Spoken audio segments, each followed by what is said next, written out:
ತದ್ಯೋನ್ವಯಾತ್ ಇತರತಶ್ಚಾರ್ಥೇಷು ಅಭಿಜ್ಞಸ್ವರಾಟ್ ತೇನೇ ಬ್ರಹ್ಮಹೃದಯಾದಿಕವಯೇ ಮುಖ್ಯಂತಿ M ಸೂರ್ಯಃ ತೇಜೋವಾದಿ ಮೃದಾಂ ಯಥಾ ವಿನಿಮಯಃ ಯತ್ರ ತ್ರಿಸರ್ಗೋ ಮೃಷಾ ಧಾಮನಾ ಸ್ವೇನ ಸದಾ ನಿರಸ್ತಗ್ವಾಗಂ ಸತ್ಯಂ ಪರಂ ಧೀಮಹಿ ಸೃಷ್ಟಿಸ್ಥಿತ್ಯಪ್ಯೇಹ ನಿಯತಿದೃಶ್ಯತಮೋ ಬಂಧಮೋಕ್ಷಾಚ ಯಸ್ಮಾತ್ ಅಸ್ಯ ಶ್ರೀ ಬ್ರಹ್ಮರುದ್ರ ಪ್ರಭೃತಿ ಸ್ವರನರದ್ವೀಷ ಶತ್ರಾತ್ಮಕಸ್ಯ ವಿಷ್ಣೋರ್ವ್ಯಸ್ತಾಃ ಸಮಸ್ತಾಃ ಸಕಲ ಪುನಾನಂದೋ ಅವ್ಯಯಃ ಗುರುರ್ಬ್ರಹ್ಮಃ ಚಿಂತಯೇತಂ ಮಹಾಂತಂ. ಹಿರಣ್ಯಕಶಿಪು ಪರಮಾತ್ಮನು ವರಾಹ ರೂಪದಿಂದ ಹಿರಣ್ಯಾಕ್ಷರನ್ನು ಸಂಹಾರ ಮಾಡಿದ ಮೇಲೆ ಅವನಿಗೆ ಭಾರಿ ಸಿಟ್ಟು ಬಂತು. ಎಲ್ಲ ದೈತ್ಯರನ್ನು ಕರೆದು ಆ ವಿಷ್ಣುವನ್ನೇ ನಾವು ನಾಶ ಮಾಡಬೇಕು. ಆ ವಿಷ್ಣು ಹೋದರೆ ಮತ್ತು ಯಾವ ಭಯವೂ ನಮಗಿಲ್ಲ. ಮಚ್ಚೂಲ ಭಿನ್ನಗ್ರೀವಸ್ಯ ಭುರುನಾ ರುಧಿರೇಣ ವೈ ಯುದ್ಧಪ್ರಿಯಂ ತರ್ಪಯಿಷ್ಯೆ ಭ್ರಾತರಂ. ಭಗವಂತನ ಶಿರಸ್ಸನ್ನೆಲ್ಲ ಕಡಿದು ಆ ರಕ್ತದಿಂದ ಹಿರಣ್ಯಾಕ್ಷನಿಗೆ ತರ್ಪಣ ಕೊಡ್ತೇನೆ. ಅವನು ಹೋದರೆ ಎಲ್ಲ ದೇವತೆಗಳು ಕೂಡ ಅವನಿಗೆ ವಿಷ್ಣುವೇ ಪ್ರಾಣ. ವಿಷ್ಣು ಹೋದ ಮೇಲೆ ಮತ್ತವರದ್ದೇ ನಡೆಯುವುದಿಲ್ಲ. ತಾವದ್ಯಾತ ಭೂಮಿ ಯೂಯಂ ಬ್ರಹ್ಮ ಕ್ಷತ್ರ ಸಮೇಜಿತ ಬ್ರಾಹ್ಮಣರು ಕ್ಷತ್ರಿಯರು ಸೇರಿ ಭೂಮಿಯನ್ನು ಬೆಳೆಸಿದ್ದಾರೆ. ಅಲ್ಲಿ ಸೂದಯಧ್ವಂ ತಪೋಯಜ್ಞ ಸ್ವಾಧ್ಯಾಯ ವ್ರತದಾನಕ ಬ್ರಾಹ್ಮಣರ ಎಲ್ಲ ಧಾರ್ಮಿಕ ಕ್ರಿಯೆ ತಪಸ್ಸು ಯಜ್ಞ ಅಧ್ಯಯನ ವ್ರತ ದಾನ ಎಲ್ಲ ಸ್ಥಗಿತಗೊಳಿಸಿ ಯಾವುದಕ್ಕೂ ಅವಕಾಶ ಮಾಡಿಕೊಡಬಾರದು. ವಿಷ್ಣು ದ್ವಿಜಕ್ರಿಯಾ ಮೂಲ ಯಜ್ಞೋ ಧರ್ಮಮಯ ಪುಮಾನ್. ಅದರಿಂದ ವಿಷ್ಣು ಅವನಿಗೆ ಮೂಲ ಯಾವುದು? ಬ್ರಾಹ್ಮಣರ ಯಜ್ಞಯಾಗಾದಿಗಳು, ಅದೇ ವಿಷ್ಣುವಿನ ಮೂಲ. ಅದನ್ನು ಯಜ್ಞವನ್ನು ನಾಶಪಡಿಸಿದರೆ ಮೂಲ ಛೇದ ಆಗ್ತದೆ, ವಿಷ್ಣು ಉಳಿಯುವುದಿಲ್ಲ. ವಿಷ್ಣುವಿನ ಮೂಲ ಯಜ್ಞಕ್ರಿಯಾದಿಗಳು ಅಂತ ಹೇಳಿದ್ದಾರೆ. ವಿಷ್ಣುವಿನ ಯಜ್ಞಕ್ರಿಯಾದಿಗಳು ವಿಷ್ಣುವಿನ ಮೂಲ ಆಗುವುದು ಹೇಗೆ ಅಂತ ಸಂಶಯ ಬಂತು. ಅದಕ್ಕೆ ಆಚಾರ್ಯರು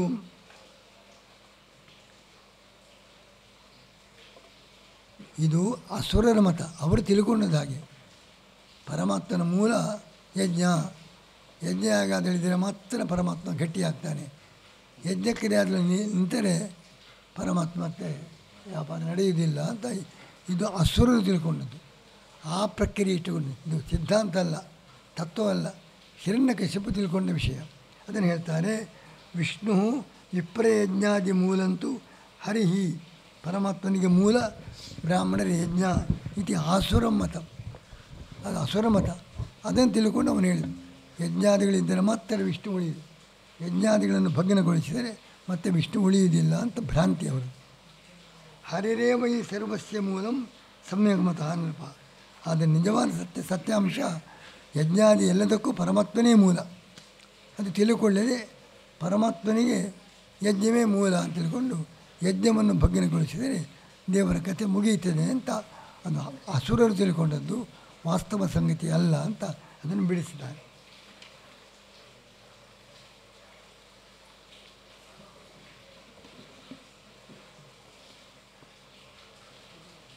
ಇಷ್ಟಾದ ಮೇಲೆ ಅವನು ತಾಯಿಗೆ ಹೇಳ್ತಾನೆ, ನೀನು ತಮ್ಮ ಹಿರಣ್ಯಾಕ್ಷ ಸತ್ವದ ಬಗ್ಗೆ ದುಃಖ ಪಡೋದು ಬೇಡ. ಇದೆಲ್ಲ ಭೂತಾನಾಮಿವ ಸಂವಾಸ ಪ್ರಪಾಯಾಮಿವ. ನೀರು ಕುಡಿಯುವ ಜಾಗದಲ್ಲಿ ಎಲ್ಲ ಒಟ್ಟು ಸೇರ್ತಾರೆ, ಹೋಟೆಲ್ಗಳೆಲ್ಲ ಒಟ್ಟು ಸೇರ್ತಾರೆ. ಈಗ ಪ್ರಪ ಅಂದರೆ ಹೋಟೆಲ್, ಅಲ್ಲೆಲ್ಲ ಸೇರ್ತಾರೆ ಮತ್ತು ಬೇರೆ ಬೇರೆ ಕಡೆ ಹೋಗ್ತಾರೆ. ಹಾಗೆ ಈ ಸಂಸಾರದಲ್ಲಿ ಆಕಸ್ಮಿಕವಾಗಿ ಭೇಟಿ, ಆಕಸ್ಮಿಕವಾದ ಅವರ ಪಾಡಿಗೆ ಹೋಗ್ತಾರೆ. ಆದ್ದರಿಂದ ಇದಕ್ಕೋಸ್ಕರ ದುಃಖ ಪಡೋದು ಬೇಡ. ನಿತ್ಯ ಆತ್ಮ ಅವ್ಯಯ ಶುದ್ಧ ಸರ್ವವಿತ್ ಸರ್ವಗಪ್ಪರ ದತ್ತೇಸೌ ಆತ್ಮನೋ ಲಿಂಗಂ ಮಾಯ ವಿಸರ್ಜನ ಗುಣ. ಹಿರಣ್ಯಕಶಿಪು ಇಷ್ಟಾದರೂ ಕೂಡ ತಾಯಿ ಉಪದೇಶ ಕೊಡುವಾಗ ದೊಡ್ಡ ತತ್ವೋಪದೇಶವನ್ನೇ ಮಾಡ್ತಾರೆ. ನಮ್ಮ ಸಿದ್ಧಾಂತಕ್ಕೆ ಸಮ್ಮತವಾದ ರೀತಿಯಲ್ಲಿ ಅವನು ಹೇಳ್ತಾನೆ. ಏನು ಹೇಳ್ತಾ ಇದ್ದಾನೆ? ಪರಮಾತ್ಮನು ನಿತ್ಯ ಸರ್ವಜ್ಞ. ಅವನು ದತ್ತೇಸು ಆತ್ಮನೋ ಲಿಂಗಂ ಮಾಯಾ ವಿಸರ್ಜನ ಗುಣಂ. ಈ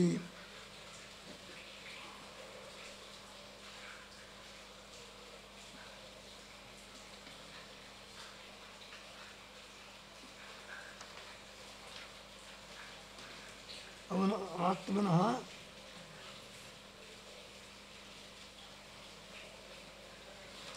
ಜೀವನ ಲಿಂಗ, ಜೀವರು ಲಿಂಗದ ಹೆದಲಿದ್ದಾರೆ.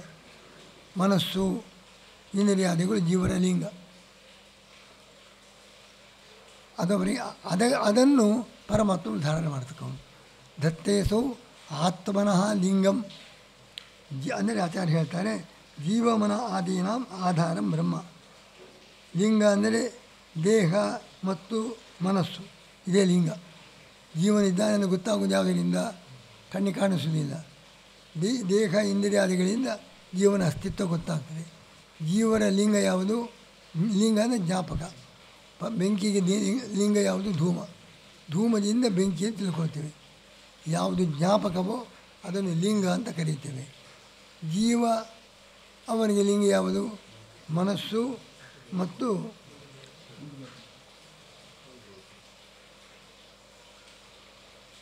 ಮನ ಆದಿ ಷೋಡಶ ಕಲಾತ್ಮಕ ಲಿಂಗ ದೇಹ.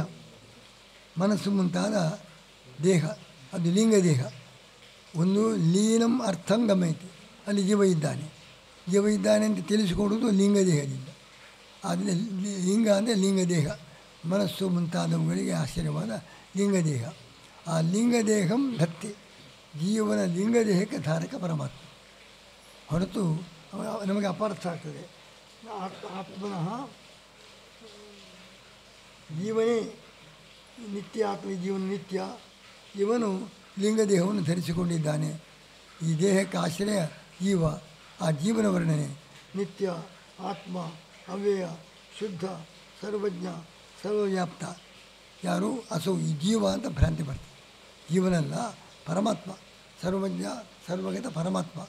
ಅವನು ಆತ್ಮನಃ ಜೀವನ ಲಿಂಗ, ಲಿಂಗ ದೇಹ, ಮನಸ್ಸು ಮುಂತಾದ ಇರತಕ್ಕಂಥ ದೇಹ, ಅದನ್ನು ಧತ್ತೆ, ಅದರ ಧಾರಕ ಪರಮಾತ್ಮ. ಹೊರತು ಜೀವನು ಸರ್ವಜ್ಞ ಅಂತ ಅರ್ಥಲ್ಲ. ಸರ್ವಜ್ಞ ಸರ್ವವ್ಯಾಪ್ತನಾದವನು ಪರಮಾತ್ಮ. ನಿತ್ಯ ಆತ್ಮ, ಅವ್ಯಯ, ಶುದ್ಧ, ಸರ್ವವಿತ್, ಸರ್ವಗಃ ಪರಃ ಪರಮಾತ್ಮನು. ಅಂಥ ಪರಮಾತ್ಮನು ಆತ್ಮ ಜೀವನ ಲಿಂಗ ದೇಹವನ್ನು ಧರಿಸ್ತಾನೆ. ಅಂಥ ಪರಮಾತ್ಮನ ಬಗ್ಗೆ ನೀನು ಭಕ್ತಿ ಮಾಡಿ ಈ ದುಃಖವನ್ನು ಬಿಟ್ಟುಬಿಡು.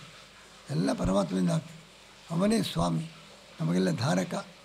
ಈ ಜ್ಞಾನವನ್ನು ಪಡೆದುಕೊಂಡು ಈ ಮಗ ಸತ್ತ ಅಂತ ದುಃಖವನ್ನು ಬಿಡು ಅಂತ ತತ್ವೋಪದೇಶ ಮಾಡ್ತಾ ಇದ್ದಾನೆ. ಇಲ್ಲಿ ಅವನು ಹೇಳಿದ ವಾಕ್ಯವು ತಪ್ಪಲ್ಲ. ಅವನು ಹೇಳಿದ್ದು ತತ್ತೇಸು ಆತ್ಮನೋ ಲಿಂಗ ಅಂತೇಳಿ ಜೀವನ ಲಿಂಗ ದೇಹವನ್ನು ಪರಮಾತ್ಮನು ಧರಿಸ್ತಾನೆ. ಅವನೇ ಸರ್ವಜ್ಞ ಸರ್ವವ್ಯಾಪ್ತ ಎಂಬುದಾಗಿ ಆ ಶ್ಲೋಕದಲ್ಲಿ ಹಿರಣ್ಯಕಶಿಪು ಹೇಳಿದ ಅನುವಾದ ಮಾಡಿದರೂ ಅವನು ಸತ್ಯವನ್ನೇ ಹೇಳಿದ್ದಾನೆ. ಅದು ಹೇಗೆ ಹೇಳಿದ? ಅವನಿಗೆ ಇಷ್ಟೆಲ್ಲ ಉತ್ತಮ ಉಪದೇಶ ಹೇಗೆ ಮಾಡಿದ ಅಂದರೆ, ಅಂತಹ ಹಿರಣ್ಯಕಾದೀನಾಂ ಭಕ್ತಿರಸ್ತೇವ ಕೇಶವಿ. ಹಿರಣ್ಯಕಶಿಪು, ಹಿರಣ್ಯಾಕ್ಷ ಸಾತ್ವಿಕ ಜೀವರು, ಪರಮಾತ್ಮನಲ್ಲಿ ಭಕ್ತರೇ ಅವರು. ಅಸುರಾವೇಶತಸ್ತು ಅನ್ಯಾನ್ ಹರಿಸ್ತೋತ್ರ ದ್ವಿಷಂತಿ. ಭಗವಂತನ ಭಕ್ತರನ್ನು ದ್ವೇಷ ಮಾಡಲಿಕ್ಕೆ ಕಾರಣ ಅಸುರಾವೇಶ. ಆದರೆ ಅವರು ಒಮ್ಮೊಮ್ಮೆ ಸರಿಯಾದ ಮಾತನ್ನು ಹೇಳ್ತಾರೆ. ಹಿರಣ್ಯಕಶಿಪು ಹೇಳಿದ್ದು ಯಾವಾಗಲೂ ಭ್ರಾಂತಿ ಅಸತ್ಯವಾಗಬೇಕಾಗಿಲ್ಲ. ಯಾಕೆ? ಒಳಗೆ ಭಕ್ತಿ ಇದೆ.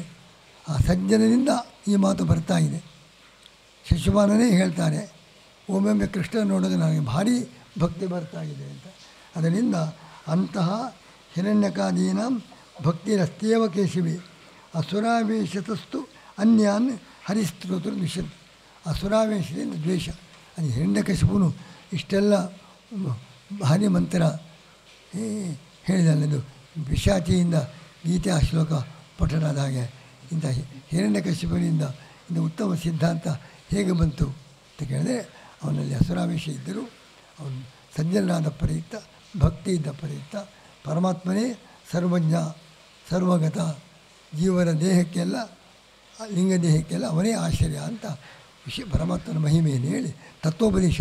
ದುಃಖ ಪಡಬೇಡ, ಇದೆಲ್ಲ ಶರೀರ ಎಲ್ಲ ನಶ್ವರ, ಎಲ್ಲ ಪರಮಾತ್ಮನಿಂದಾಗಿ ಸಂಕಲ್ಪದಿಂದ ಆಗ್ತಾ ಇದೆ, ಇದಕ್ಕಾಗಿ ದುಃಖ ಪಡಬೇಡ ಅಂತ ನಮ್ಮ ಸಿದ್ಧಾಂತದ ಉಪದೇಶವನ್ನು ಗೀತೆಗೆ ಹಿರಣ್ಯಕಶಿಪು ಮಾಡ್ತಾ ಇದ್ದಾರೆ.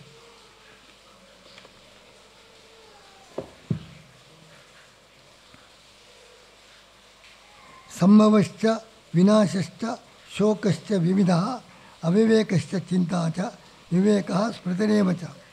ಇಲ್ಲಿ ಅವನು ಹೇಳುವಾಗ ಸಂಭವ, ಉತ್ಪತ್ತಿ, ನಾಶ, ಶೋಕ, ಅವಿವೇಕ, ಚಿಂತ ಇದೆಲ್ಲ ಉಂಟಾಗ್ತದೆ. ಯಾಕೆ? ಎಷ್ಟೇ ಶ್ಲೋಕ ಇದು? 26. ಏಷ ಆತ್ಮವಿಪರ್ಯಾಸಃ ಅಲಿಂಗೇ ಲಿಂಗಭಾವನಾ ಏಷ ಪ್ರಿಯ ಯೋಗ. ದೇಹವನ್ನು ಆತ್ಮ ಅಂತ ತಿಳ್ಕೊಂಡು ಭ್ರಾಂತಿ ಇದು. ಆ ಭ್ರಾಂತಿಯಿಂದ ಎಷ್ಟೆಲ್ಲ ವ್ಯವಹಾರ ನಡೀತಾ ಇದೆ. ಯಥಾ ಅಂಬಸ ಪ್ರಚಲತ ಸರ್ವೋಪಿ ಚಲಾಯುವ ಚಕ್ಷುಷ ಭ್ರಾಮ್ಯಮಾನೇನ ದೃಶ್ಯತೆ ಭ್ರಮತೀವ ಭೂ.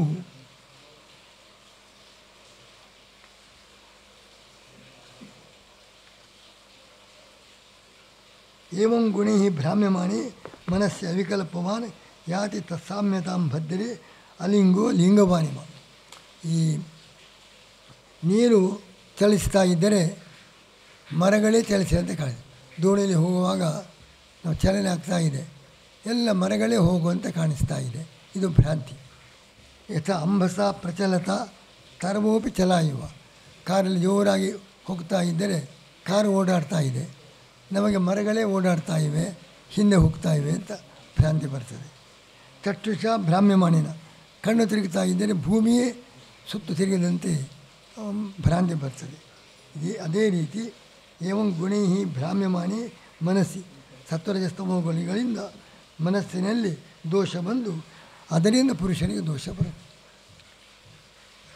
ಆವಾಗ ತತ್ಸಾಮ್ಯತ, ತಾನು ಪರಮಾತ್ಮನಂತೆ, ಪರಮಾತ್ಮನಿಗೆ ಸಮಾನ ಎಂಬುದಾಗಿ ಅಹಂಕಾರ ಬರ್ತದೆ.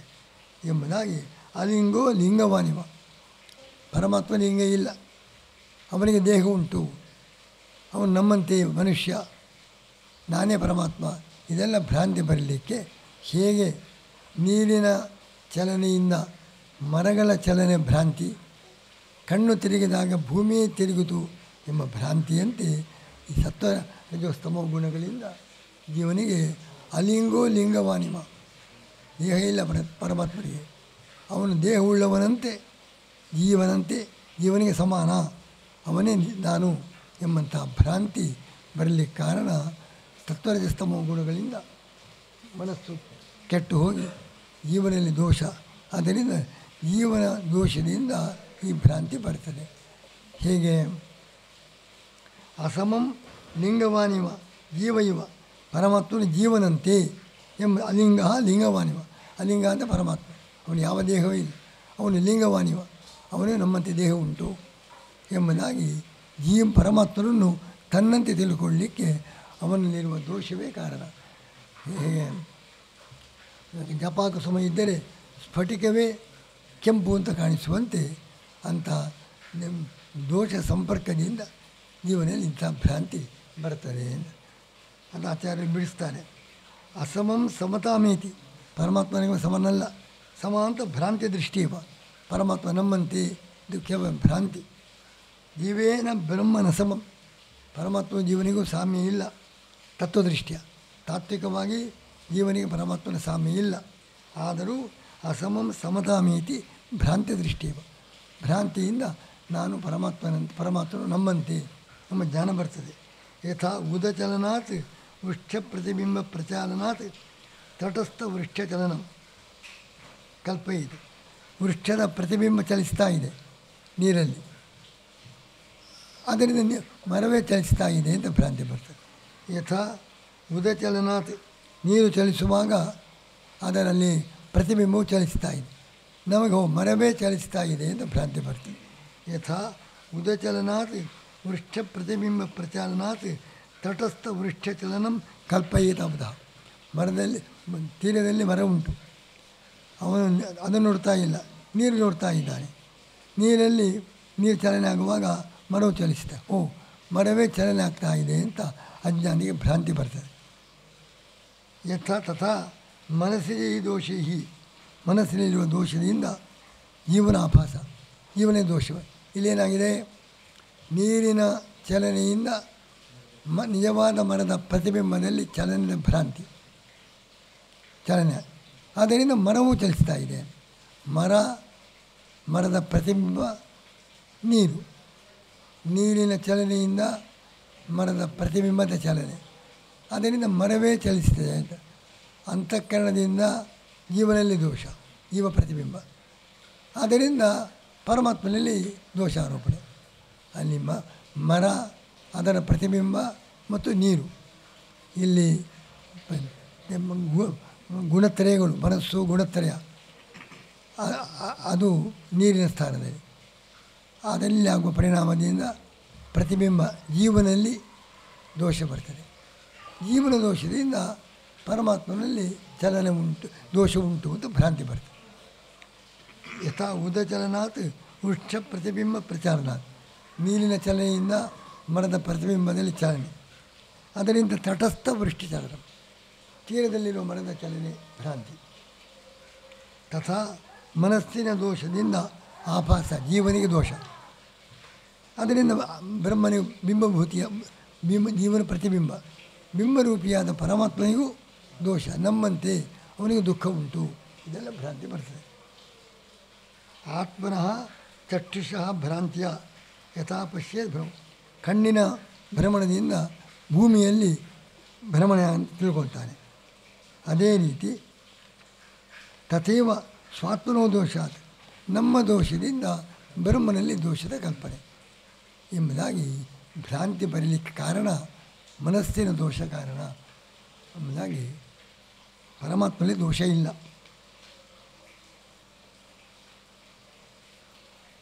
ಯಾರು? ಹಿರಣ್ಯಕಶಿಪನ ಉಪದೇಶ. ಏಷ ಆತ್ಮವಿಪರ್ಯಾಸ ಅಲಿಂಗೇ ಲಿಂಗಭಾವನ. ಪರಮಾತ್ಮನೇ ದೇಹ ಇಲ್ಲ, ಪರಮಾತ್ಮನೇ ದೇಹ ಇಲ್ಲ ಅಂತ ಏನರ್ಥ?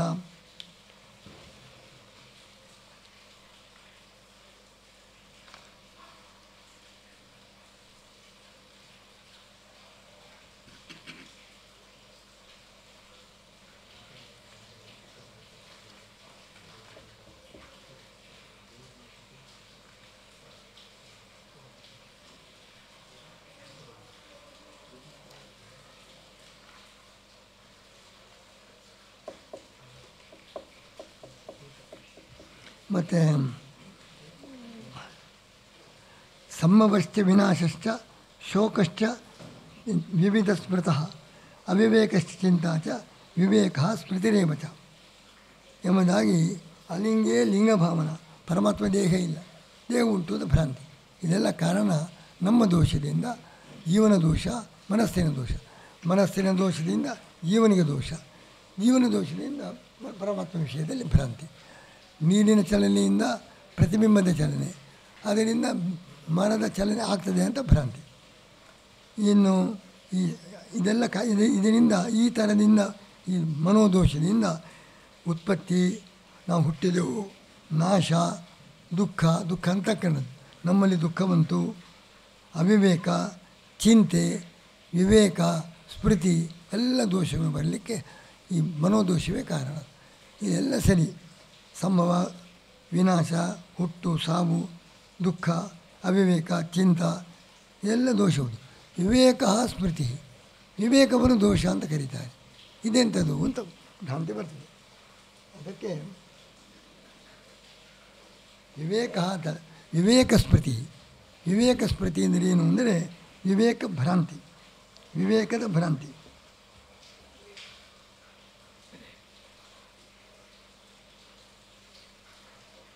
ಯಾರಿಗೆ ವಿವೇಕ ಇಲ್ಲವೋ ಅವನಿಗೆ ವಿವೇಕ ಉಂಟು ಅಂತ ಭ್ರಾಂತಿ. ಕೆಟ್ಟವರು ಮಹಾವಿವೇಕಿಗಳು ಅಂತ ಅವರ ಕಡೆಗೆ ಹೋಗ್ತಾರೆ. ದುರ್ಯೋಧನನು ಕಣಿಕನಲ್ಲಿ ಉಪದೇಶ ಕೊಟ್ಟ. ಅವಿವೇಕಿ. ವಿವೇಕ ಸ್ಮೃತಿ ಎಂದರೆ ಅವಿವೇಕಿಯಲ್ಲಿ ವಿವೇಕದ ಭ್ರಾಂತಿ, ಅದು ದೋಷ. ನೋಡುವಾಗ ಅವಿವೇಕಸ್ಥ ಚಿಂತಾಚ ವಿವೇಕ ಸ್ಮೃತಿ. ವಿವೇಕ ಸ್ಮೃತಿ ದೋಷವೋ? ಅವಿವೇಕಿಗಳಲ್ಲಿ ವಿವೇಕ ಉಂಟು ಅಂತ ಭ್ರಾಂತಿ, ಇದು ದೋಷ. ಯಾರಿಗೆ ವಿವೇಕ ಇಲ್ಲ ಅವರು ವಿವೇಕವಂತರು, ಅಜ್ಞಾನಿಗಳನ್ನು ಜ್ಞಾನಿಗಳು ಅಂತ ತಿಳ್ಕೊಂಡ್ರೆ ಭ್ರಾಂತಿ. ಇದೆಲ್ಲ ಭ್ರಾಂತಿ ಕಾರಣ, ಮನೋದೋಷ ಕಾರಣ.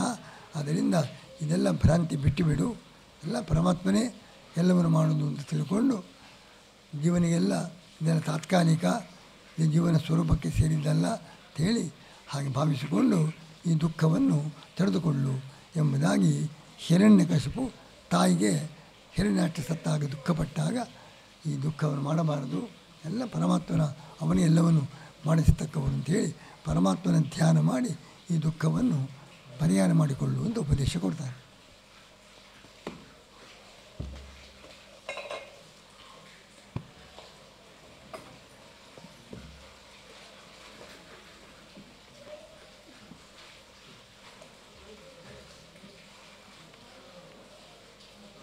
ನಾರಾಯಣಂ ನಿಖಿಲಪೂರ್ಣ ಗುಣೇಕದೇಹಂ ನಿರ್ದೋಷಂ ಅಖಿಲೇಶ್ವಾಕಿ ಆಪ್ಯತಮಂ ಅಸ್ಯ ಉದ್ಭವಾದಿದಂ ಅಶೇಷ ವಿಶೇಷತೋಪಿ ಮನ್ಯಂ. ಪರಮಾತ್ಮನು ಗುಣಪರಿಪೂರ್ಣ, ಗುಣವೇ ಅವನ ದೇಹ. ದೇಹ ಉಂಟು, ಪರಮಾತ್ಮ ದುಃಖ ಉಂಟು ಎಂದು ಭಾವಿಸಬಾರದು. ನಮಗೆ ಯಾಕೆ ದುಃಖ ಉಂಟು? ನಮ್ಮದು ಭೌತಿಕ ದೇಹ. ಪರಮಾತ್ಮನ ದೇಹ ಇಲ್ಲ ಅದಾದರೆ ಜಗತ್ ಕರ್ತೃತ್ವ ಕೊಡು. ಪರಮಾತ್ಮ ದೇಹ ಉಂಟೋ ಇಲ್ಲವೋ ಅಂತ. ದೇಹ ಇಲ್ಲ, ಜಗತ್ತನ್ನು ಮಾಡಲಿಕ್ಕೆ ಸಾಧ್ಯವಿಲ್ಲ. ದೇಹವೇ ಇಲ್ಲದೆ ಮಾಡಿ, ದೇಹ ಉಂಟೋ ನಮ್ಮಂತೆ ದುಃಖ ಬರಬೇಕು ಅಂತ ಪೂರ್ವಪಕ್ಷಕ್ಕೆ ನಿಖಿಲ ಪೂರ್ಣ ಗುಣೈಕ ದೇಹ. ಪರಮಾತ್ಮನಿಗೆ ಗುಣಗಳೇ ದೇಹ, ಭೌತಿಕ ದೇಹ ಇಲ್ಲ. ದೇಹ ಉಂಟು, ಅದೇನು ಜಗತ್ ಕರ್ತೃತ್ವ ಕೂಡ್ತದೆ. ಎಂಥ ದೇಹ? ಗುಣಾತ್ಮಕ ದೇಹ. ಅದು ದುಃಖ ಬರಲಿಕ್ಕೆ ಸಾಧ್ಯವಿಲ್ಲ. ಅಂಥವನು ನಿರ್ದೋಷಂ ಅಖಿಲೇಶ್ವಾಕ್ಯ ಆಪ್ಯತಮ. ಎಲ್ಲ ಉತ್ತಮ ವಾಕ್ಯಗಳು, ಉಪನಿಷತ್ತು, ವೇದ, ಭಾರತ ಮುಂತಾದ ವಾಕ್ಯಗಳಿಂದ ಪರಮಾತ್ಮನೇ ಪ್ರತಿಪಾದ್ಯ. ಅಸ್ಯ ಉದ್ಭವಾದಿದ ಕಣ್ಣಿಗೆ ಕಾಣತಕ್ಕ ಈ ಜಗತ್ತು, ಇದರ ಸೃಷ್ಟಿ, ಸ್ಥಿತಿ, ಸಂಹಾರ ಎಲ್ಲವನ್ನು ಪರಮಾತ್ಮನೇ ಮಾಡೋದು. ಇವನು ಅಶೇಷ ವಿಶೇಷತೋಪಿ ಒಂದೇ. ನಮಸ್ಕಾರ ಮಾಡಲಿಕ್ಕೆ ಏನೇನು ಧರ್ಮಗಳುಂಟೋ ಅದೆಲ್ಲ ಅವನಲ್ಲಿ ಉಂಟು. ನಮಸ್ಕಾರಕ್ಕೆ ಬೇಕಾದ ಎಲ್ಲ ಅರ್ಹತೆ ಅವನಲ್ಲಿ ಉಂಟು. ಅಶೇಷ ವಿಶೇಷ. ಅವನನ್ನೇ ಯಾಕೆ ಮಾಡಬೇಕು? ಬೇರೆ ಇದ್ದಾರೆಲ್ಲ, ಲಕ್ಷ್ಮೀದೇವಿ ಇದ್ದಾನೆ, ಶಿವ ಇದ್ದಾನೆ, ಬ್ರಹ್ಮವಿದ್ದಾನೆ ಅಂದರೆ ಅಶೇಷ ವಿಶೇಷ. ಅವನೆಲ್ಲರಿಗಿಂತಲೂ ವೈಶಿಷ್ಟ್ಯ ಉಂಟು, ಸರ್ವೋತ್ತಮನಾಗಿದ್ದಾನೆ. ನಮಸ್ಕಾರ ಮಾಡಲಿಕ್ಕೆ ಬೇಕಾದ ಎಲ್ಲ ಅರ್ಹತೆಗಳೂ ಉಂಟು, ಸರ್ವೋತ್ತಮನೂ ಆಗಿದ್ದಾನೆ. ಎಲ್ಲರನ್ನು ಬಿಟ್ಟು ಪರಮಾತ್ಮನೇ ನಾವು ನಮಸ್ಕಾರ ಮಾಡಬೇಕು. ನಮಸ್ಕಾರ ಮಾಡಬೇಕಾಗಿದ್ದರೆ ಭಕ್ತಿ ಬೇಕು. ಸದಾ ಮಮ ಪ್ರಿಯತಮ. ನಮಗೆಲ್ಲ ಪ್ರೀತಿ ಉಂಟು, ಸದಾ ಅಲ್ಲ, ಯಾವಾಗಲೂ ಪ್ರೀತಿ ಇಲ್ಲ. ವೈಷಯಿಕ ಪದಾರ್ಥ ಅದು ಪ್ರೀತಿ ಉಂಟು, ಅದು ಯಾವಾಗಲೂ ಅಲ್ಲ, ಕೆಲವು ಕಾಲದವರೆಗೆ. ಆದರೆ ಯಾವಾಗಲೂ ಪ್ರೀತಿಯ ಪಾತ್ರ ಪರಮಾತ್ಮ. ಇಲ್ಲ, ನಮ್ಮ ಸುಖ ಉಂಟು, ಸ್ವರೂಪ ಸುಖ, ಅದು ಯಾವಾಗಲೂ ಪ್ರಿಯ. ಆತ್ಮಸ್ವರೂಪ ಸುಖ ಅಂದರೆ ನಿಮಗೆ ಮೋಕ್ಷ ಯಾವಾಗಲೂ ಪ್ರಿಯ, ಪರಮಾತ್ಮನೇ ಅಲ್ಲ. ಯಾವಾಗಲೂ ಪ್ರಿಯವಾದದ್ದು ಮೋಕ್ಷ. ಮೋಕ್ಷ ಯಾರಿಗೆ? ನಿಮಗೆ. ನೀವು ಮೋಕ್ಷಕ್ಕೋಸ್ಕರ ಎಲ್ಲ ಮಾಡೋದು. ನನಗೆ ಮೋಕ್ಷ ಅಲ್ಲ, ದೇವರೇ ಪ್ರಿಯ. ಸದಾ ಮಮ ಪ್ರಿಯತಮಂ. ಈ ಹಣ್ಣು ಮುಂತಾದ್ದು ಪ್ರಿಯತಮ ಅಲ್ಲ. ಸುಖಕ್ಕೋಸ್ಕರ ಅದನ್ನು ಪ್ರೀತಿಸ್ತೇವೆ. ಹಾಲನ್ನು, ಮೊಸರು, ತುಪ್ಪ ಇದು ಯಾಕೆ ಪ್ರಿಯ? ಅದೇ ಪ್ರಿಯವಲ್ಲ, ಸುಖಕ್ಕೆ ಕಾರಣ ಅಂತ. ಪ್ರಿಯತಮ ಯಾವುದು? ಸುಖ. ಅದು ಯಾವಾಗಲೂ ಅಲ್ಲ, ಭೌತಿಕ ಸುಖ ಯಾವಾಗಲೂ ಪ್ರಿಯತಮವಲ್ಲ. ಸದಾ ಪ್ರಿಯತಮ ಯಾವುದು? ಮೋಕ್ಷ. ಅದು ಯಾರಿಗೆ? ನಮಗೆ. ಮಧ್ವಾಚಾರ್ಯರಿಗೆ ಸದಾ ಮಮ ಪ್ರಿಯತಮ. ಏಕಾಂತ ಭಕ್ತರಿಗೆ ಮೋಕ್ಷವೂ ಬೇಕಾಗಿಲ್ಲ. ಮೋಕ್ಷ ಯಾಕೆ ಅಪೇಕ್ಷಿಸ್ತಾರೆ? ಮೋಕ್ಷ ದೊರೆತರೆ ದೇವರಿಗೆ ಸಿಗ್ತಾರೆ ಅಂತ. ದೇವರ ಮೇಲೆ ಪ್ರೀತಿ, ದೇವರ ಮೇಲಿನ ಪ್ರೀತಿಯಿಂದ ಮೋಕ್ಷ. ನಾವು ದೇವರಲ್ಲಿ ಯಾಕೆ ಪ್ರೀತಿಸುವುದು? ಮೋಕ್ಷ ಕೊಡ್ತಾರೆ ಅಂತ. ಮೋಕ್ಷಕ್ಕಾಗಿ ದೇವರು ನಮಗೆ, ಅವರಿಗೆ ದೇವರಿಗಾಗಿ ಮೋಕ್ಷ. ದೇವರು ದೊರೆಯುತ್ತಾರೆ ಅಂತ ಮೋಕ್ಷ ಪಡೆಯುವುದು. ಅದನ್ನ ಸದಾ ಮಮ ಪ್ರಿಯತಮ, ನನಗೆ ಯಾವಾಗಲೂ ಅತ್ಯಂತ ಪ್ರಿಯ ಪರಮಾತ್ಮ. ಅಂಥ ಪರಮಾತ್ಮನನ್ನು ಜಗತ್ತಿಗೆ ಸೃಷ್ಟಿಯಾದಿಗಳನ್ನು ಕೊಡ್ತಾನೆ. ಅನಂತ ಗುಣಪೂರ್ಣ, ದೋಷರಹಿತ ಅಂಥ ಪರಮಾತ್ಮನನ್ನು ಆಚಾರ್ಯರು ನಮಸ್ಕಾರ ಮಾಡಿದ್ದಾರೆ. ಆಮೇಲೆ ತಮೇವ ಒಮ್ಮೆ ಅದೇ ಪರಮಾತ್ಮನನ್ನು ಪುನಃ ನಮಸ್ಕಾರ. 2 ಸಲ ಯಾಕೆ? 2 ಕೆಪ್ಯಾಸಿಟಿ. ಒಂದು, ಅವನು ಶಾಸ್ತ್ರ ಪ್ರತಿಪಾದ್ಯ, ಅವನು ದೇವತಾ. ವಿಘ್ನ ನಿವೃತ್ತಿ ಮಾಡಲಿಕ್ಕೆ ದೇವತಾ ನಮಸ್ಕಾರ ಬೇಕು, ಅವನು ದೇವ. ಇನ್ನೊಂದು ಗುರು, ಗುರುತ್ವೇನ ದೇವತ್ವೇನ. ಪರಮಾತ್ಮನು ಆಚಾರ್ಯರಿಗೆ ದೇವರು ಹೌದು, ಗುರು ಹೌದು. ಯಾಕೆಂದರೆ ಅವರು ಒಂದು ನಮಸ್ಕಾರ ಸಾಕು. ಒಂದೇ ನಮಸ್ಕಾರದಿಂದ ಗುರು ನಮಸ್ಕಾರ ಆಗ್ತದೆ, ದೇವ ನಮಸ್ಕಾರವಾಗ್ತದೆ. 2 ಯಾಕೆ? ಒಂದೇ ಮಾಡಿಬಿಟ್ರೆ ಶಿಷ್ಯರು ಕೂಡ ದೇವರಿಗೆ ಮಾತ್ರ ನಮಸ್ಕಾರ ಮಾಡಿ ಗುರು ನಮಸ್ಕಾರ ಮಾಡದೇ ಇರಬಹುದು. ಶಿಷ್ಯರಿಗೆ ತಿಳಿಸಬೇಕು, ಗುರುವಿಗೂ ನಮಸ್ಕಾರ ಮಾಡಬೇಕು. ಪರಮಾತ್ಮನಿಗೆ, ಆಚಾರ್ಯರಿಗೆ ಗುರು ದೇವತೆ ಒಬ್ಬನೇ. ನಮಗೆ ದೇವರಿಗಿಂತ ಬೇರೆ ಗುರು ಇದ್ದಾರೆ, ಅವರಿಗೂ ನಮಸ್ಕಾರ ಮಾಡಬೇಕು ತಿಳಿಸೋದಕ್ಕೋಸ್ಕರ ಒಬ್ಬನಿಗೇನೆ 2 ಕೆಪಾಸಿಟಿಯಿಂದ ದೇವರಿಂದ ನಮಸ್ಕಾರ ಮಾಡಿದರು, ಗುರುತ್ವೇನ ಮತ್ತೊಂದು ನಮಸ್ಕಾರ. ತಮೇವ ಅವನೇ ಮೊದಲು ಯಾರಿಗೆ ನಮಸ್ಕಾರ ಮಾಡಿದ್ದಾನೋ ಅವನೇ ಅವ ನಮಗೆ ಗುರು. ಯಾವ ರೀತಿ 3 ಥರದಿಂದ ಗುರು. ಶಾಸ್ತ್ರಪ್ರಭು ಬ್ರಹ್ಮಸೂತ್ರ ಮಾಡಿದವರು ಯಾರು? ಎಲ್ಲ ಮೇಲೆ ಪರಮಾತ್ಮನೇ. ಶಾಸ್ತ್ರ ಮಹಾಭಾರತ ಮಾಡಿದವರು ಶಾಸ್ತ್ರವನ್ನು ಮಾಡಿದ್ದಾರೆ. ಹಾಗೆ ನಮಗೆ ಬೇಕಾದ ತತ್ವವನ್ನು ತಿಳಿಸಿಕೊಡ್ತಕ್ಕಂಥ ಶಾಸ್ತ್ರ ಮಾಡಿದ್ದರಿಂದ ಅವರು ಗುರುಗಳು. ಇನ್ನೊಂದು ಜಗದ್ಗುರುಣ ಗುರು. ಜಗದ್ಗುರುಗಳು ಯಾರು? ಬ್ರಹ್ಮಾದಿ ದೇವತೆಗಳು. ಅವರಿಗೆ ತತ್ವೋಪದೇಶ ಕೊಟ್ಟಾರೆ. ನಮಗೆ ಸಾಕ್ಷಾತ್ ಉಪದೇಶ ಕೊಡದೆ ಹೋದರೂ ನಮಗೆ ಮಧ್ವಾಚಾರ್ಯ ಗುರುಗಳು ನಮಗೇನು ಪಾಠ ಹೇಳಿಲ್ಲ. ನಮಗೆ ಯಾರಿಂದ ಉಪದೇಶ ಆಗಿದೆ ಅವರಿಂದ ಹೀಗೆ ಮೂಲತಃ ಮೂಲ ಗುರುಗಳು ಅವರು. ಅವರ ದ್ವಾರ ನಮಗೆಲ್ಲ ತತ್ವಜ್ಞಾನ ಬಂದಿದೆ. ಜಗದ್ಗುರುಣ ಗುರು. ಜಗತ್ತಿಗೆ ಯಾರು ಗುರುಗಳು ಅವರಿಗೆ ಗುರು, ತತ್ವೋಪದೇಶಕರು. ನಮಗೆ ಮೂಲ ಗುರುಗಳು. ಅವರಿಂದ ತತ್ವ ಆ ಪರಂಪರೆಯಿಂದ ಸಂಪ್ರದಾಯ ಪ್ರವರ್ತಕರು, ತತ್ವ ಸಂಪ್ರದಾಯದ ಪ್ರವರ್ತಕರು. ಅದೊಂದು ಗುರುತ್ವ. 2 ಒಂದು ಅವರು ಶಾಸ್ತ್ರವನ್ನು ರಚನೆ ಮಾಡಿದ್ದರಿಂದ ಗುರು. ಬ್ರಹ್ಮದೇವರಿಗೆ ಉಪದೇಶ ಕೊಟ್ಟು ಸಂಪ್ರದಾಯ ಪ್ರವರ್ತನೆ ಮಾಡಿದ್ದರಿಂದ ಗುರುಗಳು. ತನಗೆ ವಿಶೇಷತ ಗುರು. ಬದರಿಕಾಶ್ರಮದಲ್ಲಿ ಸಾಕ್ಷಾತ್ ಉಪದೇಶ ಮಾಡಿದ್ದಾರೆ. ನಮಗೆ 2 ಥರ ಗುರುತ್ವ. ಶಾಸ್ತ್ರ ಪ್ರವರ್ತಕರಾಗಿದ್ದಾರೆ, ಸಂಪ್ರದಾಯ ಪ್ರವರ್ತಕರು. 2 ಥರದ ಗುರುತ್ವ. ಆಚಾರ್ಯರಿಗೆ 3 ರೀತಿಯಿಂದ ಶಾಸ್ತ್ರ ರಚನೆ ಮಾಡಿದ್ದಾರೆ, ಸಂಪ್ರದಾಯ ಪ್ರವರ್ತನೆ ಮಾಡಿದ್ದಾರೆ, ಸಾಕ್ಷಾತ್ ಉಪದೇಶ ಮಾಡಿದ್ದಾರೆ. ಈ ಥರದಿಂದ ಗುರುತ್ವ. ತಮೇವ ಶಾಸ್ತ್ರಪ್ರಭವಂ ಪ್ರಣಮ್ಯ. ಶಾಸ್ತ್ರ ರಚನೆ ಮಾಡಿದ್ದಾರೆ. ಜಗದ್ಗುರುಣ ಗುರು.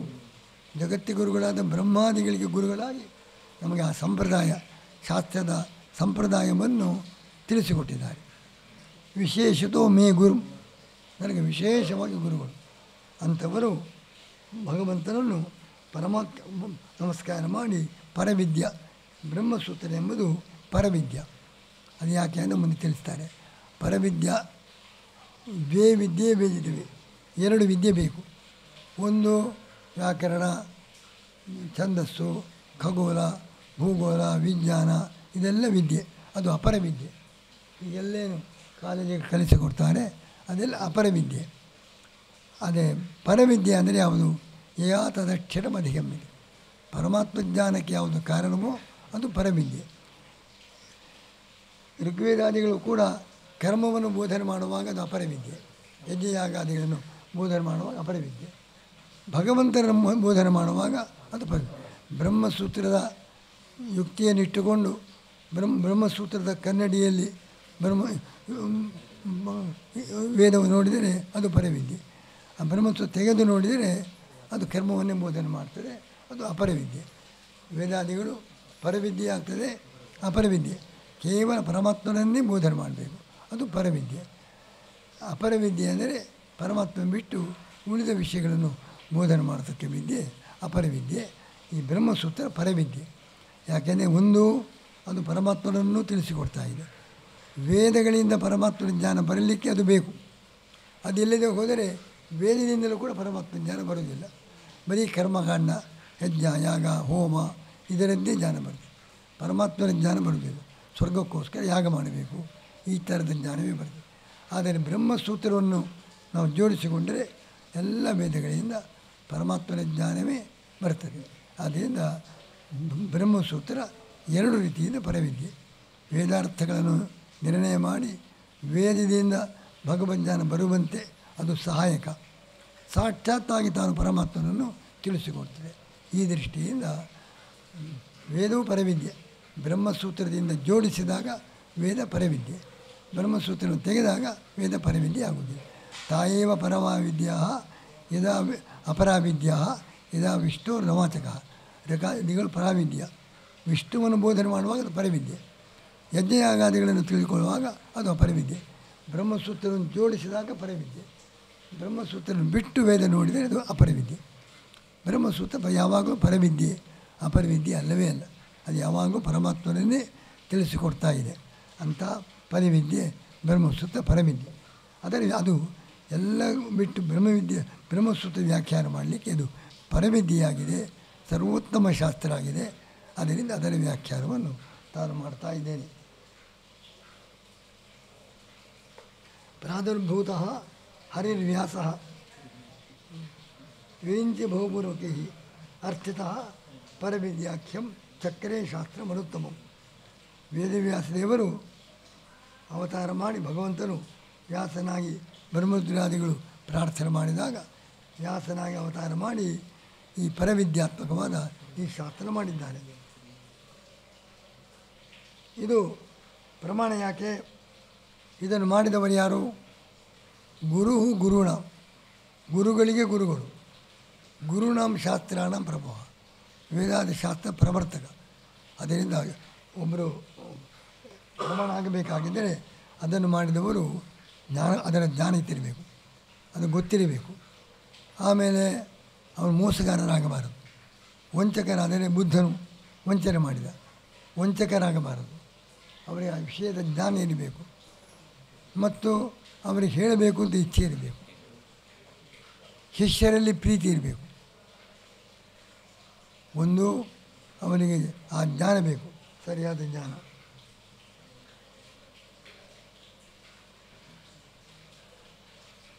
ಹೇಳಬೇಕಾದ ಇಚ್ಛೆ ಇರಬೇಕು. ಮತ್ತು ಇಂದ್ರಿಯ ದೋಷ ಇರಬಾರ್ದು.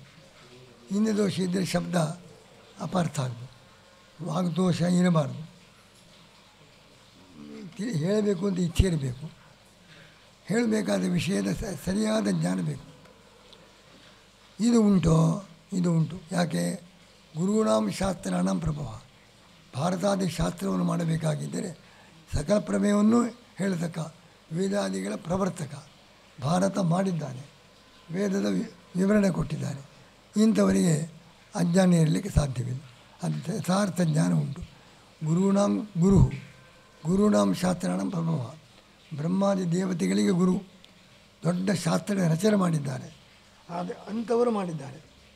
ಇನ್ನು ಯಾರಿಗೆ ಉಪದೇಶ ಯಾರು ಪಡೆಯುತ್ತಾರೆ ಅವರು ಯೋಗ್ಯರಾಗಿರಬೇಕು, ಪ್ರೀತಿಪಾತ್ರರಾಗಬೇಕು. ಯಾರಿಗೆ ಉಪದೇಶ ಕೊಟ್ಟದ್ದು? ಬ್ರಹ್ಮಾದಿ ದೇವತೆಗಳು, ಜಗತ್ತಿಗೆ ಗುರುಗಳವರು. ಅವರು ಮೋಸ ಮಾಡಿ ಅವರಿಗೆ ಸರಿಯಾದ ಜ್ಞಾನ ಉಂಟು, ತತ್ವಜ್ಞಾನ ಯೋಗ್ಯರು. ಬ್ರಹ್ಮಾದಿ ದೇವತೆಗಳು ಜಗತ್ತಿಗೆ ಗುರುಗಳು, ಪರಮಾತ್ಮ ಪ್ರೀತಿಪಾತ್ರರು. ಅಂಥ ಬ್ರಹ್ಮಾದಿ ದೇವತೆಗಳಿಗೆ ಸರ್ವಜ್ಞನಾಗಿ ಎಲ್ಲ ಶಾಸ್ತ್ರವನ್ನು ರಚನೆ ಮಾಡತಕ್ಕ ವೇದವ್ಯಾಸ ದೇವರು ಉಪದೇಶ ಕೊಡುವುದಾದ ಮೇಲೆ ಅಲ್ಲಿ ಮೋಸ ಇರಲಿಕ್ಕೆ ಸಾಧ್ಯವಿಲ್ಲ. ಅದಿರ್ತದೆ. ಶಿಷ್ಯರಿಗೂ ಕೂಡ ತಮಾಷೆ ಸಂದರ್ಭದಲ್ಲಿ ಏಪ್ರಿಲ್ ಫೂಲ್ ಮಾಡೋದುಂಟು, ಪ್ರೀತಿಯೇ ಉಂಟು, ಯೋಗ್ಯರೇ. ಅದೇ ಸುಳ್ಳು ತಮಾಷೆಗೋಸ್ಕರ ಸುಳ್ಳು ಹೇಳುವುದುಂಟು. ಆದ್ದರಿಂದ ಯಾಕೆ ಸುಳ್ಳು ಹೇಳಬಾರದು? ವೇದವ್ಯಾಸ ದೇವರು ತಮ್ಮ ಬ್ರಹ್ಮಾದಿಗಳಿಗೆ ಸುಳ್ಳು ಯಾಕೆ ಹೇಳಬಾರದು? ಧರ್ಮ ಪ್ರಕರಣದಲ್ಲಿ ಹಾಸ್ಯ ಸಂದರ್ಭದಲ್ಲಿ ಎಲ್ಲರೂ ಸುಳ್ಳು ಹೇಳ್ತಾರೆ. ದೊಡ್ಡವರು ತಮಾಷೆ ಸುಳ್ಳು ಹೇಳೋದು, ಅವನು ಬೇಸ್ತು ಬೀಳಲಿ ಅಂತ, ಮತ್ತು ಕೈ ತಡೋದು, ಇದೆಲ್ಲ ಕ್ರಮ ಇದೆ. ಅದೇ ದೊಡ್ಡ ವಿಷಯ ಅಲ್ಲ. ಅದೇ ಸುಳ್ಳು ಯಾಕೆ ಹೇಳಬಾರ್ದು? ಸಂದರ್ಭ ನೋಡಿ, ಯಾವ ಸಂದರ್ಭ. ವಿರಿಂಚೆ ಬಹುಪೂರ್ವಕಿ ಅರ್ಥಿತ. ಅವರೆಲ್ಲ ಪ್ರಾರ್ಥನೆ ಮಾಡಿದರು. ಲೋಕದಲ್ಲಿ ಜ್ಞಾನಲೋಪ ಆಗಿದೆ, ಅವತಾರ ಮಾಡಿ ಜ್ಞಾನ ಕೊಡಬೇಕು ಅಂತ ಪ್ರಾರ್ಥನೆ ಮಾಡಿ ಅವತಾರ ಮಾಡಿ ಬ್ರಹ್ಮಾದಿ ದೇವತೆಗಳು ಪ್ರಾರ್ಥನೆ ಮಾಡಿ. ಯಾವ ಸಂದರ್ಭ? ಇದು ತಮಾಷೆಯ ಪ್ರಕರಣ ಅಲ್ಲ, ಗಂಭೀರ ಪ್ರಕರಣ. ಲೋಕದಲ್ಲಿ ಜ್ಞಾನಲೋಪ ಆಗಿದೆ ಅಂತ ಎಲ್ಲರೂ ಪ್ರಾರ್ಥನೆ ಮಾಡಿ ಅವತಾರ ಮಾಡುವಾಗ ತಮಾಷೆ ಮಾಡುವ ಸಂದರ್ಭ ಇಲ್ಲ. ಸಂದರ್ಭ ನೋಡಬೇಕು. ಯಾರು ಹೇಳಿದ್ದಾರೆ, ಯಾರಿಗೆ ಹೇಳಿದ್ದಾರೆ, ಯಾವ ಸಂದರ್ಭದಲ್ಲಿ ಹೇಳಿದ್ದಾರೆ. ಇದೇನೇ ಒಂದು ಗ್ರಂಥ ಪ್ರಮಾಣವೂ ಅಲ್ಲವೂ ತಿಳ್ಕೊಳ್ಬೇಕಾಗಿದೆ. 3 ಅಂಶ ಬೇಕು. ಒಂದು ವಕ್ತಾನುಕೂಲ್ಯ, ಹೇಳಿದವರು ಯಾರು ಉಂಟು, ಕೇಳುವವರು ಯಾರು ಉಂಟು, ಸಂದರ್ಭ ಯಾವುದು, ಪ್ರಸಂಗಾನುಕೂಲ್ಯ, ವಕ್ತಾನುಕೂಲ್ಯ, ಶ್ರೋತಾನುಕೂಲ್ಯ. ಪ್ರಸಂಗ ಯಾವುದು? ಗಂಭೀರವಾದ ಪ್ರಸಂಗ, ಜ್ಞಾನಲೋಪ ಆಗಿದೆ, ಪ್ರಾರ್ಥನೆ ಮಾಡಿ ಅವತಾರ ಮಾಡಿ, ತಮಾಷೆಯ ಪ್ರಕರಣ ಅಲ್ಲ. ಕೇಳುವವರು ಯಾರು? ಬ್ರಹ್ಮಾದಿ ದೇವತೆಗಳು, ಅತ್ಯಂತ ಯೋಗ್ಯರು, ಜಗತ್ತಿಗೆ ಗುರುಗಳು. ಹೇಳಿದವನು ಸಕಲ ಶಾಸ್ತ್ರ ರಚಯಿತನಾದ ಭಗವದ್ ಅವತಾರ ರೂಪನಾದ ವೇದವ್ಯಾಸದೇವರು. ಇಲ್ಲಿ ಮೋಸಕ್ಕೆ ಅವಕಾಶವೇ ಇಲ್ಲ ಎಂಬುದನ್ನು ಪ್ರಾದುರ್ಭೂತ ಹರಿರ್ವ್ಯಾಸ ವಿರಿಂಚ ಬಹುಪೂರ್ವಕಿ ಅರ್ಥಿತ. ಬ್ರಹ್ಮಾದಿ ದೇವತೆಗಳು ಪ್ರಾರ್ಥನೆ ಮಾಡಿ ಅನುತ್ತಮ ಶ್ರೇಷ್ಠ ಶಾಸ್ತ್ರ ಬ್ರಹ್ಮಸೂತ್ರ ಮಾಡಿದ್ದು. ಗುರುಣಾಂ ಪ್ರಭವ. ಗುರುಗಳಿಗೆ ಗುರುಗಳು ಶಾಸ್ತ್ರವನ್ನು ರಚನೆ ಮಾಡಿದರು. ತದೋಚಿತ ಮಾನವ. ಅವರು ಅಜಾದಿಭ್ಯ ಬ್ರಹ್ಮಾದಿ ದೇವತೆಗಳಿಗೆ ತದರ್ಥತಃ ಮೋಕ್ಷಕ್ಕೋಸ್ಕರ ಉಪದೇಶ ಕೊಟ್ಟದ್ದು. ಮೋಕ್ಷಕ್ಕೋಸ್ಕರ ಉಪದೇಶ ಬ್ರಹ್ಮಾದಿ ದೇವತೆಗಳಿಗೆ ಉಪದೇಶ ಕೊಟ್ಟವನು ಭಗವದ್ ಅವತಾರಭೂತನಾಗಿ ಶಾಸ್ತ್ರವನ್ನು ರಚನೆ ಮಾಡಿದ ಗುರುಗಳಿಗೆ ಗುರುಗಳಾದ ವೇದವ್ಯಾಸದೇವರು. ಹೀಗಿರುವಾಗ ಹೇಳಿದವರು ಯಾರು, ಕೇಳುವವರು ಯಾರು, ಯಾವ ಸಂದರ್ಭ ನೋಡಿದರೆ ಇದು ಪ್ರಮಾಣ. ವಕ್ತೃ ಶ್ರೋತೃ ಪ್ರಸಕ್ತೇನ ಅನುಕೂಲತೆ. ವಕ್ತರ ಆನುಕೂಲ್ಯ, ಶ್ರೋತೃ ಆನುಕೂಲ್ಯ, ಪ್ರಸಂಗ ಅನುಕೂಲ ಮೂರು ಉಂಟು. ಅದೇನು ಇದು ಆಪ್ತವಾಕ್ಯ. ಇಷ್ಟೇ ಅಲ್ಲದೆ ಇದಕ್ಕೆ ವೇದವಾಕ್ಯದ ಆಧಾರ ಉಂಟು. ವೇದದಲ್ಲಿ ಹೇಳಿದ್ದನ್ನೇ ಹೇಳ್ತಾ ಇದೆ. ಯುಕ್ತಿ ಉಂಟು ಬೇಕಾದ್ರೆ. ವೇದ ಮತ್ತು ಯುಕ್ತಿಗಳ ಬೆಂಬಲ. ಅತ್ಯಂತ ಆಪ್ತರು ವೇದವ್ಯಾಸದೇವರು, ಅತ್ಯಂತ ಆಪ್ತರು, ಅತ್ಯಂತ ಪ್ರೀತಿಪಾತ್ರರಾದ ತತ್ವಜ್ಞಾನ ಯೋಗ್ಯರಾದ ಬ್ರಹ್ಮಾದಿ ದೇವತೆಗಳಿಗೆ ಗಂಭೀರವಾದ ಸಂದರ್ಭದಲ್ಲಿ ಉಪದೇಶ ಕೊಟ್ಟದ್ದು. ಅದರಿಂದ ಇದು ಪ್ರಮಾಣ. ಇದಕ್ಕೆ ವೇದ ಸಂವಾದ ಉಂಟು. ವೇದ ಹೇಳಿದ್ದನ್ನೇ ಇದು ಹೇಳ್ತಾ ಇದೆ. ಯುಕ್ತಿ, ಇದಕ್ಕೆ ಸರಿಯಾಗಿ ಯುಕ್ತಿ ಉಂಟು. ಇದೇನೇ ವಿಷಯ ಹೇಳ್ತಾ ಇದೆ ಅದಕ್ಕೆ ಯುಕ್ತಿಯ ಬೆಂಬಲ ಉಂಟು. ವೇದದ ಬೆಂಬಲ, ಯುಕ್ತಿಯ ಬೆಂಬಲ ಇದೆ. ಅತ್ಯಂತ ಆಪ್ತನಾದ ವೇದವ್ಯಾಸದೇವರು ಮಾಡಿದ್ದು ಮೂರು ಥರದ. ಒಂದು ತ್ರಿವಿಧ ಪ್ರಾಮಾಣ್ಯ, ಮೂರು ಆಪ್ತರು ಮಾಡಿದ್ದಾರೆ ಅಂತ ಒಂದು, ವೇದದ ಬೆಂಬಲ ಉಂಟು ಅಂತ ಎರಡನೇದ್ದು, ಯುಕ್ತಿಯ ಬೆಂಬಲ ಉಂಟು ಅಂತ ಮೂರು ಕಾರಣದಿಂದ ಇದಕ್ಕೆ ಪ್ರಾಮಾಣ್ಯ ಉಂಟು. ತ್ರಿವಿಧಂ ಮಾತು, ಮೂರು ಥರದ ಪ್ರಾಮಾಣ್ಯ. ಕೆಲವು ವಾಕ್ಯಗಳಿಗೆ ಬರೀ ಆಪ್ತರು ಹೇಳಿದ್ದಾರೆ ಅಂದಿಷ್ಟೇ. ವೇದ ಇಲ್ಲಿ ಪುಸ್ತಕ ಉಂಟು, ಅಲ್ಲಿ ಇಂಥ ಪದಾರ್ಥ ಆಪ್ತರು ಹೇಳಿದ್ದಾರೆ, ಇದಾಗಿಲ್ಲ. ಮೂರು ಆಪ್ತರು ಹೇಳಿದ್ದಾರೆ, ಅತ್ಯಂತ ಆಪ್ತರು ಹೇಳಿದ್ದಾರೆ, ಯುಕ್ತಿ ಉಂಟು, ವೇದವಾಕ್ಯದ ಬೆಂಬಲ ಉಂಟು. ಮೂರು ಥರದ ಕಾರಣ ಉಂಟು ಪ್ರಾಮಾಣ್ಯ ಬರಲಿಕ್ಕೆ. ಮೂರು ಕಾರಣ. ತ್ರಿವಿಧಂ ಪ್ರಾಮಾಣ್ಯ, ಅನ್ಯತರ ಏಕದ, ಬೇರೆ ಕಡೆ ಒಂದೋ ಎರಡೋ, ಮೂರು ರೀತಿಯಿಂದ ಬ್ರಹ್ಮಸೂತ್ರಕ್ಕೆ ಪ್ರಾಮಾಣ್ಯ ಉಂಟು. ಅತಃ ನೈತಾದೃಶಂ ಕಿಂಚಿತ್ ಪ್ರಮಾಣತಂ ವಿಷಯ. ಬ್ರಹ್ಮಸೂತ್ರಕ್ಕೆ ಸಮಾನವಾದ ಇನ್ನೊಂದು ಪ್ರಮಾಣವೇ ಇಲ್ಲ. ಯಾಕೆಂದರೆ ಇಂಥ ಮೂರು ಥರದ ಪ್ರಾಮಾಣ್ಯ ಅದಕ್ಕೆ ಉಂಟು. ಮತ್ತು ಅದು ಪರವಿದ್ಯ, ವೇದಾರ್ಥ ನಿರ್ಣಾಯಕ. ಅಂಥ ಪರವಿದ್ಯೆ ಮೂರು ಥರದ ಪ್ರಾಮಾಣ್ಯ ಇದೆ. ಇಂಥದ್ದು ಮತ್ತಾವುದೂ ಇಲ್ಲ. ಅಂಥ ಬ್ರಹ್ಮಸೂತ್ರವನ್ನು ಜನರಿಗೆ ತತ್ವಬೋಧ ಆಗಲಿ ಅಂಥೇಳಿ ವ್ಯಾಖ್ಯಾನ ಮಾಡಿದ್ದಾರೆ. ಆದ್ದರಿಂದ ಈ ಗ್ರಂಥ ಅತ್ಯಂತ ಉಪಾದೇಯ. ಬ್ರಹ್ಮಸೂತ್ರ ಪರಮ ಪ್ರಮಾಣ. ಈ ಮೂರು ಥರದಿಂದ ಅದಕ್ಕೆ ಪ್ರಾಮಾಣ್ಯ ಉಂಟು. ಅದು ಪರವಿದ್ಯೆ. ಅಂಥ ಬ್ರಹ್ಮಸೂತ್ರಕ್ಕೆ ನಾವು ವ್ಯಾಖ್ಯಾನ ಮಾಡತಕ್ಕ ಈ ಬ್ರಹ್ಮಸೂತ್ರ ನಮಗೆ ಅತ್ಯಂತ ಉಪಾದೇಯ. ಇದು ನಮಗೆ ಅಸಡ್ಡೆ ಮಾಡತಕ್ಕ ವಿಷಯವೇ ಅಲ್ಲ. ಅದಕ್ಕೋಸ್ಕರ ಅದರ ವ್ಯಾಖ್ಯಾನವನ್ನು ಸ್ವಯಂಕೃತಾಪಿ ತದ್ವಾಕ್ಯಕ್ಕೆ ಅತಃ ನೈತಾದೃಶಂ ಕಿಂಚಿತ್ ಪ್ರಮಾಣತಮ. ಬ್ರಹ್ಮಸೂತ್ರಕ್ಕೆ ಸಮಾನವಾದ ಇನ್ನೊಂದು ಪ್ರಮಾಣವೇ ಇಲ್ಲ. ಇಷ್ಟು ಕಾರಣಗಳಿಂದ ಅದಕ್ಕೋಸ್ಕರ ಅದರ ವ್ಯಾಖ್ಯಾನವನ್ನು ಮಾಡ್ತೇವೆ ಅಂತ ಆಚಾರ್ಯರು 7 ಶ್ಲೋಕ ಆಯಿತು. ಅನುವ್ಯಾಖ್ಯಾನದ 7 ಶ್ಲೋಕ. ಸುಧಾದ ಸಾರಾಂಶ ಮಾತ್ರ ಹೇಳ್ತೇನೆ. ಅನುವ್ಯಾಖ್ಯಾನ ಎಲ್ಲ ಅರ್ಥ ಹೇಳ್ತೇವೆ. ಸುಧಾದೆಲ್ಲ ಹೇಳುವುದಿಲ್ಲ, ಅದರ ಸಾರಾಂಶ. ಇಷ್ಟು ಕಾರಣದಿಂದ ಬ್ರಹ್ಮಸೂತ್ರ ಪರಮ ಪ್ರಮಾಣ, ಅದರ ವ್ಯಾಖ್ಯಾನವನ್ನು ನಾನು ಮಾಡ್ತಾಯಿದ್ದೇನೆ.